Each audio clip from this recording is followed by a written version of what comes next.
Исәнмесез, эфирда яңалыклар вакыты, студияда Лина Хәсәншина.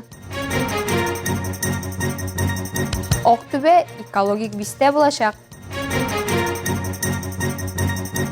Урып җыю озагына якынлаша. Тойсуган ат спорты клубында икеләтә җиңү. Россия президенты Владимир Путин Россиядә өлешчә мобилизация турында игълан итте. Татар информ мәгълүмат агентлыгы язганча, хәрби хезмәткә хәзерге вакытта запаста торучы гражданнар гына чакырылырга тиеш булачак. Иң беренче чиратта кораллы көчләр сафында хезмәт иткән һәм билгеле бер хәрби учет белгечлекләре һәм тиешле тәҗрибәсе булганнар. Чакырылучылар частьларга җибәрелү алдыннан махсус хәрби операция тәҗрибәсен исәпкә алып, өстәмә хәрби әзерлек узачак. Мобилизация чаралары бүген 21 сентябрьдә башланачак, дип ассызыклады ил башлыгы һәм район башлыкларына әзерлек эшләрен башлауны йөкләде. Октөбе экологик бистә булачак. Татнефть компаниясе ярдәме белән биредә тиңдәшләре булмаган уникаль проектлар тормышка ашырыла. Бүгенге көндә Октөбәнең универсаль фәнни җитештерү полигоны бар. Монда алдынгы технологияләр эшләнә, сынала һәм кертелә. Татарстан Республикасы Дәүләт Советының экология комитеты яшел проектларның ничек тормышка ашырылуын тикшерде. Тулырак алдагы материалда. Бистәдә экология турында кайгырту үз фатирыңнан башлана. Татнефть компаниясе Комаров урамындагы 2 торак йортны реконструкцияләү проектын гамәлгә ашыра. Биредә энергияны сак тотуның иң заманча технологиялары җыелган. Түбәгә кояш батареялары куелган, фатирларда акыллы счетчиклар урнаштырылган. За то, что выбрали именно наш поселок для того, чтобы сделать его энергоэффективным, и поселок на глазах расцветает, и благодаря вот этой программе, этому проекту, он получает второе дыхание. Спасибо огромное. Яшел йорт яшел ишек алды өчен Бистәдә Татнефть компаниясе тарафыннан чүп-чарны аерым җыю өчен 18 пункт урнаштырылган. 500дән артык контейнер калдыкларны 5 төр буенча сортларга аера. Аларның бер өлеше предприятиеләрдә кулланыла. Татнефть компаниясе мәгарифкә зур игътибар бирә. 2нче мәктәп базасында мини-ботаника бакчасы, теплица һәм биолаборатория эшләп килә. Анда укучылар сирень, каен, кара җиләк, усак һәм башка үсемлекләрне кулланыштыралар. Если мы хотим их размножать дальше, мы их режем, еще раз черенкуем и сюда сажаем. И вот таким образом они у нас размножаются. Если нам уже надо высаживать, их в теплицу отправляем, и в теплицу, как дети вот показывали, они адаптируются к условиям. После высаживаем. Мы в этом году вот в 8 лабораториях вырастили 120 тысяч растений. Гомумән, Татнефть компаниясе ярдәме белән районда зур эшләр башкарыла. Яңа производство, яңа заводлар төзелә. Бүген Октөбе бистәсен үстерү өчен миллионнар сарыф ителә. Республиканың көньяк-көнчыгыш районында яшәүебез белән без горурланабыз, диде район башлыгы Марсель Шайдуллин. Так много делает Татнефть именно для наших людей, для поселка Актюбинский. Это и новые заводы строятся, новые такие вот производства открываются, благоустройство нашего поселка. Бүген Октөбе ябык цикллы экопоселок. Электр энергиясы, җылылык, заманча производстволар өчен чимал биредә җирле биоресурслардан чыга. Әлеге объектлар эшне табигатьне саклау юнәлешендә алып баралар. Бу яңа технологиялар фәнни өйрәнү стадиясында булса да үз нәтиҗәләрен күрсәттеләр. Бу шулай ук кече шәһәрләрнең, җирле халыкның үсеше белән дә бәйле. Әлбәттә, төп юнәлеш экология юнәлеше. Мындай күбрәк безнең шушындый күп зур предприятиеләр үзләренең экология вопросларын шөгыльләнсәләр, безнең халык, безнең һава чиста пища, чиста сөт күбрәк ашар иде. Бу тәҗрибә киләчәктә илебезнең күп кенә ерак төбәкләрендә дә тормышка ашырылырга мөмкин. Илмира Шәрифуллина, Рөстәм Акбаров, Яңалыклар вакыты, Луч, Әлмәт телекомпаниясе. Республикада урып җыю озагына якынлаша, аның белән бергә көзге уҗым чәчү һәм туңга сөрүдә төгәлләнеп килә. Димәк, якын арада республика калаларында көзге ярминкәләр башланачак. Ә игенчеләр исә биразга сулыш алып уңышларын саный башлаячак. Теманы Рәдифә Нугманова дәвам итә.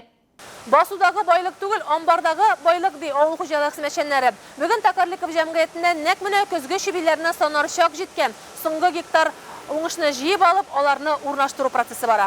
Токарлыков исемендәге акционерлык җәмгыяте районда иң эреләрдән санала. Үзенең заманча сөт җитештерү комплексы, ит эшкәртү комбинаты булган хуҗалык игенне дә мал торга җитәрлек итеп үстерергә тырыша. Моннан тыш яшүлек җирләрнең иң күп өлешен ашлык культуралары били. Бөртекле культуралар гына да быел 7300 гектар мәйданда иккәннәр. Уртача уңыш гектарыннан 43,6 центнер тәшкил иткән.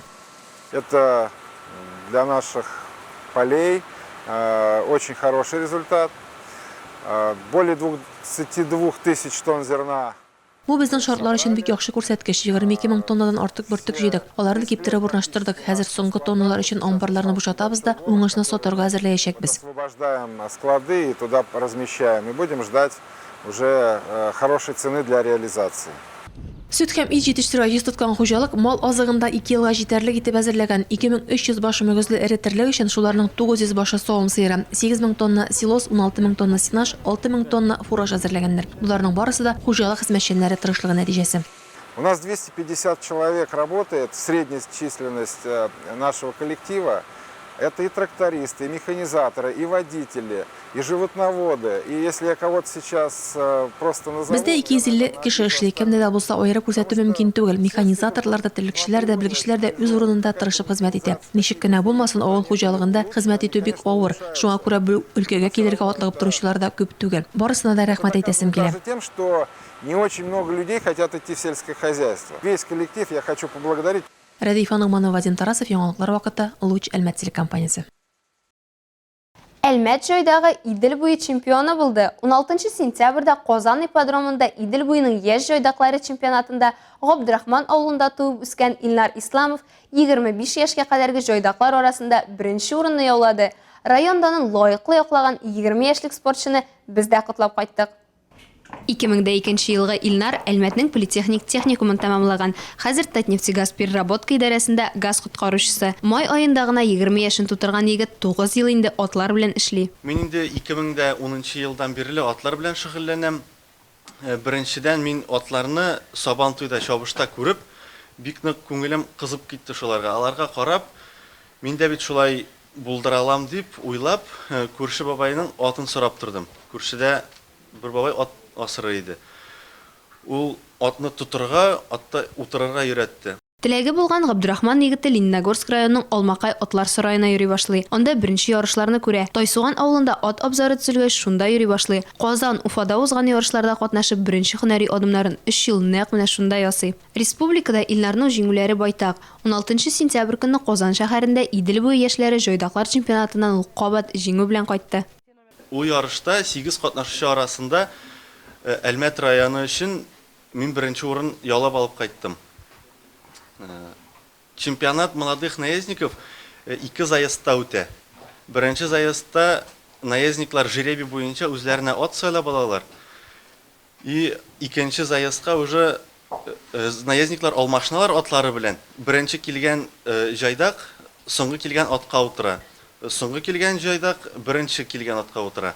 Шул система буенча 2 йөгерештә иң күп баллар җыеп җойдак беренчелекне яулый. Көрәшнең ныклыгы кулдан очкан секундомердан да күренә, ди Илнар фотоларын күрсәтеп. Бу Дунай хуҗасын котлап Илнар Исламовның аты икенче көнне үздә урын яулый. Нәрсә әйтә аласыз? Бу иң нәтиҗәле атларның берсе. 17 сентябрь көнне Дунай кушаматлы татар аты Арча районы Яңа Кырлайда узган ярышларда җиңүче була. Елда үткәрелә торган ат көне уңаеннан узган татар атлары чабышында ул 7 ат арасында беренче була. Ул ат минем тренингта яшь ярымыннан бирле басып тора. Беренче елларында бик нык күрсәтә алмады ул результатларын. 3-нче, 4-нче булып йөрде. Шуңа карамастан да мин аны калдырмадым. Тренировкаларны дәвам иттек. И менә былтыр ул бик яхшы безне күтәрә башлады, безнең исемне күтәрә башлады ярышларда. Илнар Исламов киләсе айда Үзәк Мәскәү ипподромында республикабыздан яклаячак. Берәүләр гомерләрендә беренче кабат җыелып бәйрәм итсә, кайбер күршеләр гомер буе бер-бире белән күңелле итеп яшәп ята. Бигрәк тә мондый дуслык авыл җирендә яшәүчеләргә хас. Кишу авылының күңелле тормышын безнең иҗат төркемендә күреп кайтты. Кишу авылы мәдәният йортында тормыш тулы кешенә кайный. Биредә авылның визит карточкасы булган Рябинушка халык ансамблендә иҗат итә. Моннан тыш өлкәннәр һәм барлык теләүчеләр өчен махсус фитнес дәресләре дә алып барыла. Фитнес шөгыльләрен биредә әле яңа гына башлап җибәргәннәр. Авыл җирлеге башлыгы Галина Туманова шул фикер белән чыккач, аны шундук эләктереп тә алганнар, огымга да салганнар. Атнага 3 тапкыр мәдәният йорты, авыл советы һәм китапханә ролен үти торган бинада җыелып, 1 сәгать дәвамында бергәләп буыннарын яздырып алалар шулай. Гомумән мәдәният йорты ишекләре биредә ябылып тормый. Көндез олы яшьтәгеләр үз шөгыльләренә вакыт тапса, дәресләр бетүгә үк мәктәп балалары түгәрәкләргә җыела. Егетләр, кызлар әлеге вакытта нәфис сүз түгәрәгенә йөреп, укытучыларын котларга әзерләнә. Поздравляем вас сердечно, пусть улыбки будут вечны, пусть исполнятся желания, пусть передаются знания. Мәдәният йорты директоры Людмила Кувшинова сүзләренчә, Әлмәт районының данын еракларга тараткан Рябинушка холык вокал ансамбле дә даими еш-сукта очрашып тора. Бу җайда эш тыгызлыгына карамастан, алар фестивальләрне дә калдырмаска тырышканнар. С 2009 года мы активные участники фестиваля «Каравон», русский праздник «Каравон», село Никольское, Лаишевское район. 2009 елдан калдырмыйча Лаиш районы Никольский авылында уза торган Каравон фестивалендә катнашабыз. Шуннан бирле Алабугада узучы спас ярминкәсенә дә йөрибез. Быел 2нче тапкыр Казанда узучы Алмаз спасына бардык. Безгә бик ошады. Съездили в Казань на Яблочный спас вот недавно в августе. Это 2-й раз мы посетили это мероприятие, нам очень понравилось. Мәдәният йорты актив эшләсен өчен авыл җирлеге башлыгы, депутатлар, нефтьчеләр бергәләп ярдәм итәләр. Биредә бию, рәсем сәнгате, кул эшләнмәләре буенча да түгәрәкләр эшли. Рәдифә Нугманова, Вадим Тарасов, яңалыклар вакыты, Луч Әлмәт телекомпаниясе. Әлегә шулар, мин Лина Хәсәншина һәм монтаж операторы Динара Гайнутдинова сезнең белән сау булашабыз, исән-имин булыгыз.